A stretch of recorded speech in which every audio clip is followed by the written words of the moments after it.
Hello बच्चों, हमें यहाँ पे एक क्वेश्चन दिया गया है।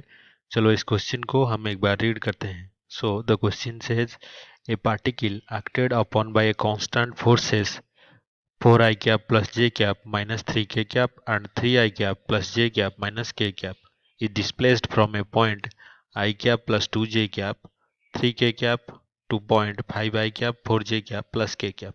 तो यहाँ पे दो पॉइंट्स हैं, उन दोनों पॉइंट्स के बीच में एक पार्टिकल डिस्प्लेस होता है। क्यों डिस्प्लेस होता है?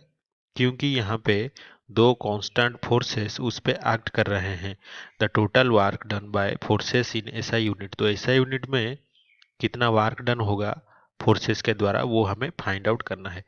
तो ये मान लीजिए हमारा दो पॉइंट्स है, दोनों पॉइंट्स क्या क्या है, आई कैप प्लस 2 जे कैप प्लस 3 के कैप।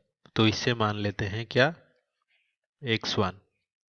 और दूसरा पॉइंट कौन सा है, 5 आई कैप प्लस 4 जे कैप प्लस के कैप, और इसे मान लेते हैं x2। तो यहाँ पे जो रिजल्टेंट डिस्प्लेसमेंट वेक्टर होगा वो कितना होगा, x2 vector minus x1 vector.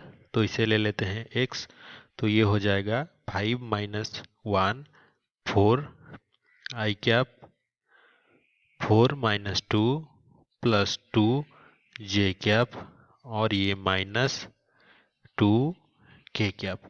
तो अभी जो दो कांस्टेंट फोर्सेस हैं उन दोनों को हम F1 और F2 ले लेते हैं। तो F1 कितना है यहाँ पे, 4i कैप प्लस जे कैप माइनस 3 के कैप, और जो F2 है दूसरा कांस्टेंट फोर्स वो 3i कैप प्लस जे कैप माइनस के कैप। तो दोनों को अगर ऐड करेंगे तो हमें रिजल्टेंट F मिल जाएगा। तो F1 प्लस F2 यहाँ पे हमें करना है। तो इससे 7 आई कैप प्लस 2 जे कैप माइनस 4 के कैप। तो यहाँ पे जब वर्क डन हमें निकालना है तो वर्क डन होता है dot product of force and the displacement vector along that direction. तो F डॉट x करना पड़ेगा हमें।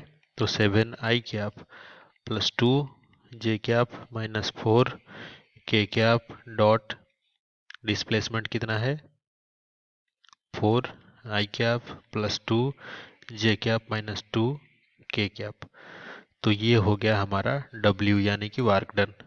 तो ये हो जाएगा 28 प्लस 4 प्लस 8, तो ये हो जाएगा 40। और ऐसा यूनिट में निकालने के लिए दिया था तो ये होगा जूल्स।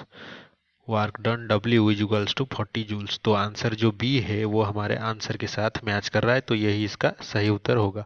तो आई होप कि आपको समझ में आया होगा। Thank you.